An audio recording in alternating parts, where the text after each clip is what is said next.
এখন উনি যে রেড রোডে ধর্ণা দিচ্ছেন, জানি না আবার কোনো না কোনো তৃণমূলের নেতা বা মন্ত্রী আবার হয়তো গ্রেপ্তার হবেন। উনি ধর্ণা দেওয়ার আগেই দিল্লিতে ভালো করে সেটিং হয়ে গেছে যে পিসি আর ভাইপো, আমি আর আমার ভাইপো, আমাদের দুজনকে বাদ দিয়ে বাকি সবাইকে গ্রেপ্তার করো, যা খুশি করো, জেলে ঢুকিয়ে দাও, পুরো প্যাকেজ করে দাও। এখন উনি ধর্ণা দিচ্ছেন, উনি অনশন করছেন, মানেই বাংলার ক্ষতি, বাঙালির ক্ষতি আর তৃণমূলীদের ক্ষতি। ওঠেন, ওনাকে লজ্জা লাগে না? উনি তো বেহায়া, একটা নির্লজ্জ মুখ্যমন্ত্রী, সত্যি নির্লজ্জ মুখ্যমন্ত্রী। ওনার লজ্জাবোধ করা উচিত। উনি বাংলার টাকা, বাংলার প্রাপ্য টাকা যেগুলো দিচ্ছে সরকার বর্তমানে, যেইগুলো বর্তমানে বাংলার তহবিলের মধ্যে আছে, সেগুলো খরচ করতে পারছে না। সেইগুলোকে খরচ না করে উনি শুধু বারবার বঞ্চনার জন্য উনি ধর্ণা দিচ্ছেন। আসলে এগুলো ঢপের চপ, বাংলার মানুষকে টুপি পড়ানোর জন্য এটা একটা কৌশল। যখন বিরোধী ছিলেন তখন থেকেই, যখন উনি ধর্ণা অনশন করতেন, তখন থেকেই একটা বাংলার জন্য অশুভ কিছু একটা মেসেজ, অশুভ কোনো একটা বার্তা অপেক্ষা করত। উনি যখন সিঙ্গুরে ধর্ণা দিয়েছিলেন, তখন বাংলা থেকে সিঙ্গুর গেল, বাংলার ভবিষ্যৎটা অন্ধকার হলো। বাংলার প্রথম কথা, মমতা বন্দ্যোপাধ্যায় যখন বিরোধী নেত্রী ছিলেন, আজ তো উনি মুখ্যমন্ত্রী বা পুলিশ মন্ত্রী, উনি যখন বিরোধী নেত্রী ছিলেন তখনও উনি ধর্ণা অনশন দিতেন। এবং উনি যখন বিরোধী ছিলেন তখন থেকেই, যখন উনি ধর্ণা অনশন করতেন, তখন থেকেই একটা বাংলার জন্য অশুভ কিছু একটা মেসেজ, অশুভ কোনো একটা বার্তা অপেক্ষা করত। উনি যখন সিঙ্গুরে ধর্ণা দিয়েছিলেন, তখন বাংলা থেকে সিঙ্গুর গেল, বাংলার ভবিষ্যৎটা অন্ধকার হলো।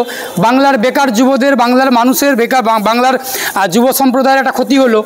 আবার যখন উনি দিল্লিতে ধর্ণা দেন মাঝে মধ্যে, তখন সেখান থেকে ফিরে এসে তৃণমূলীদের কোনো একটা নেতামন্ত্রী গ্রেপ্তার হন।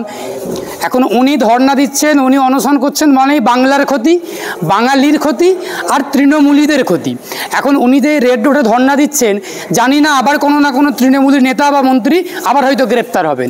উনি ধর্ণা দেওয়ার আগেই দিল্লিতে ভালো করে সেটিং হয়ে গেছে যে পিসি আর ভাইপো, আমি আর আমার ভাইপো, আমাদের দুজনকে বাদ দিয়ে বাকি সবাইকে গ্রেপ্তার করো, যা খুশি করো, জেলে ঢুকিয়ে দাও, পুরো প্যাকেজ করে দাও। শুধুমাত্র আমাকে, আমার ভাইপোর গায়ে হাত দিও না বা কোনো রকম কিছু করো না। এই সবের জন্যই উনি অনশন করছেন, ধর্ণা দিচ্ছেন। আর বঞ্চনা যেটা বলছেন, আপনারা দেখলে, লক্ষ্য করলে দেখতে পাবেন, আজ থেকে 2-3 দিন আগে একটা সর্বভারতীয় সংবাদপত্র, আমি তার নাম উল্লেখ করছি না, সেই সংবাদপত্র একটা আর্টিকেল, প্রতিবেদন বেরিয়েছিল। সেইখানে একটা প্রতিবেদনে বলা আছে 2000 কোটি টাকা পশ্চিমবঙ্গ সরকার গ্রাম উন্নয়ন দপ্তরের খরচ করতে পারেনি। সেই টাকা এখন জমে পড়ে আছে, ফেরত যাবে সেন্ট্রালেতে। সেই টাকা সেন্ট্রাল গভর্নমেন্টের কাছে ফেরত যাবে, অতি শীঘ্রই সে টাকা খরচ করার কথা বলা হয়েছে। এখন উনি যে বারবার বঞ্চনার এতে গর্জে ওঠেন, ওনাকে লজ্জা লাগে না? উনি তো বেহায়া, একটা নির্লজ্জ মুখ্যমন্ত্রী, সত্যি নির্লজ্জ মুখ্যমন্ত্রী। ওনার লজ্জাবোধ করা উচিত। উনি বাংলার টাকা, বাংলার প্রাপ্য টাকা যেগুলো দিচ্ছে সরকার বর্তমানে, যেইগুলো বর্তমানে বাংলার তহবিলের মধ্যে আছে, সেগুলো খরচ করতে পারছে না। সেইগুলোকে খরচ না করে উনি শুধু বারবার বঞ্চনার জন্য উনি ধর্ণা দিচ্ছেন। আসলে এগুলো ঢপের চপ, বাংলার মানুষকে টুপি পড়ানোর জন্য এটা একটা কৌশল, তাছাড়া কিছুই নয়। এগুলো একটা খুব ভালো কৌশল। আর যে ওখানে ধর্ণা দিচ্ছেন, বাকি যোগ্য চাকরি প্রার্থীরা, ডিএ আন্দোলনকারীরা যারা আন্দোলন অনশন করছেন, তাদেরকে পুলিশ জ্যাংতোলা করে নিয়ে যাচ্ছেন। জানেন তো, পুলিশের কাজ হলো আইন শৃঙ্খলা রক্ষা করা। পশ্চিমবঙ্গের পুলিশ হলো দোকান কাটা, নির্লজ্জ পুলিশ। পুলিশ মন্ত্রীও যেমন, তার পুলিশও তেমন। এই পুলিশ দায়িত্ব নিয়েছে পিসির পা চাটার দায়িত্ব।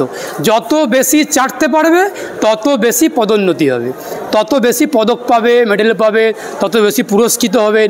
এখন পুলিশের দায়িত্ব পাটা তাকে চাটতে হবে। যত চাটতে পারবে, যত কম্পিটিশনে পিসির পা চাটো, তত বেশি করে পদোন্নতি হবে। ওই পা চাটারই ফল এগুলো। পা চাটতে গিয়েই এই আন্দোলনকারীদেরকে চাংতলা করে তুলে নিয়ে যাচ্ছেন, মামলা করছেন, হামলা করছেন, বিভিন্ন কিছু করছেন। বাংলার মানুষ জবাব দিবে। বাংলার মাধ্যমিক পরীক্ষা নিয়ে যখন অভিষেক বন্দ্যোপাধ্যায় তারা ন্যায়যাত্রা করছেন, বলছেন মাধ্যমিক পরীক্ষা আছে, ন্যায়যাত্রা করা যাবে না, সেই জায়গায় রাজ্যের মুখ্যমন্ত্রী ন্যায়যাত্রা করছেন। রাজ্যের মুখ্যমন্ত্রী কিংবা শাসক দল কি মনে করে যে পশ্চিমবাংলাটা শাসক দলের ইজারা হয়ে গেছে? তৃণমূল কংগ্রেস মনে করছে বা মমতা বন্দ্যোপাধ্যায় মনে করছে হয়তো পুরো বাংলাটা তৃণমূলের, বাংলার যা কিছু হতো সব তৃণমূলীদের। এটা ওনাদের ভাবনা, ওনাদের একটা ইচ্ছা আকাঙ্ক্ষা। বুঝতে পারলেন তো? এই যে একটা ধারণা, বিরোধী দল বা বিরোধী, তৃণমূল বিরোধী যে কোনো দল, তারা তাদের কর্মসূচি করতে পারবে না, তারা তাদের যে কোনো একটা গণতান্ত্রিক মাধ্যমেতে কোনো আন্দোলন করতে পারবেন না। এইটা বাংলার কালচারে ছিল না। বাংলার যে রাজনৈতিক সংস্কৃতি, সেই রাজনৈতিক সংস্কৃতিতে এটা ছিল না। বাংলার রাজনৈতিক সৌজন্য ছিল। একই সঙ্গে বাংলার মাটিতে বিভিন্ন বিরোধী শাসক সবাই কর্মসূচি করবে, কিন্তু সৌজন্যতা, আইন শৃঙ্খলা সমস্ত কিছু মেনে চলবে। সেসব কৃষ্টি কালচারকে আউট করে দিচ্ছে, বাংলার সংস্কৃতিকে ধ্বংস করছে, রাজনৈতিক সংস্কৃতিকে। সৌজন্যতা বলে কিছু নেই।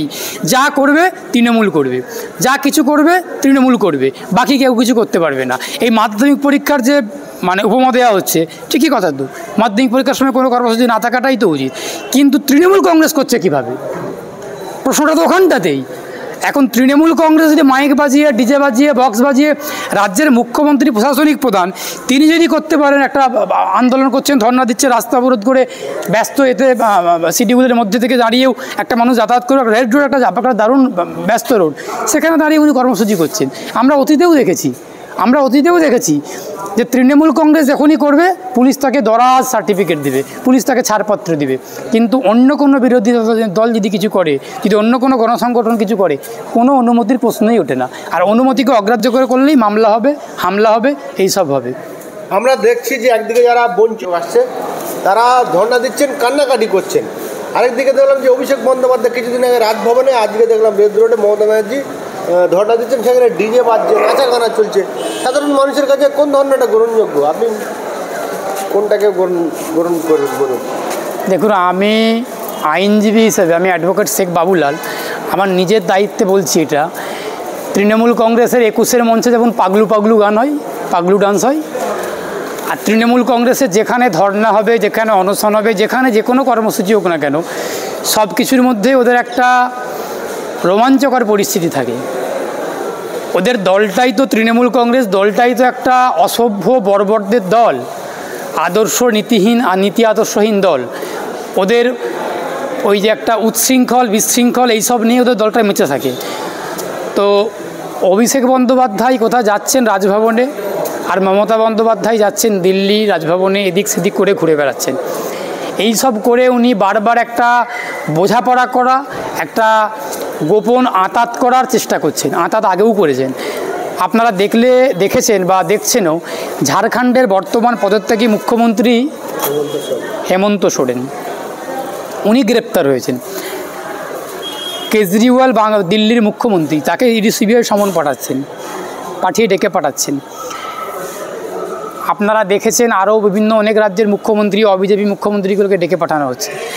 এত কিছু হচ্ছে, কিন্তু পিসিআর ভাইপো বাংলার কি করে বাইরে থাকছে? কি করে বাইরে থাকছে? সেটিং তত্ত্বটা শুধু বলছি না, আমি অ্যাডভোকেট শেখ বাবুলাল দায়িত্ব সহকারে বলছি। তৃণমূল কংগ্রেস খুব ভালোভাবে দিল্লিতে গিয়ে একটা সেটিং করেছে। এই শুরুতেই আমি ওটা বলে শুরু করেছি যে পিসিআর ভাইপো জেলের বাইরে থাকবে, বাকি তৃণমূলীরা জেলের ভেতরে থাকবে। এটা মমতা বন্দ্যোপাধ্যায়ও চান। এতে মমতা বন্দ্যোপাধ্যায়ের বিন্দুমাত্র অসুবিধা, বিন্দুমাত্র ক্ষতি কিছুই হবে না। মমতা বন্দ্যোপাধ্যায় চান যে আমি আমার ভাইপো ছাড়া বাকি সবাই জেলে চলে যাক, শুধু আমরা দুজন, বাকি সবার মাথাতে বন্দুক রেখে আমরা স্বীকার করব, কিন্তু তার ফসলটা আমরা ভোগ করব, আর খেসারতটা বাকি তৃণমূলীরা দিবেন। এটাই মমতা বন্দ্যোপাধ্যায়, অভিষেক বন্দ্যোপাধ্যায়ের কৌশল।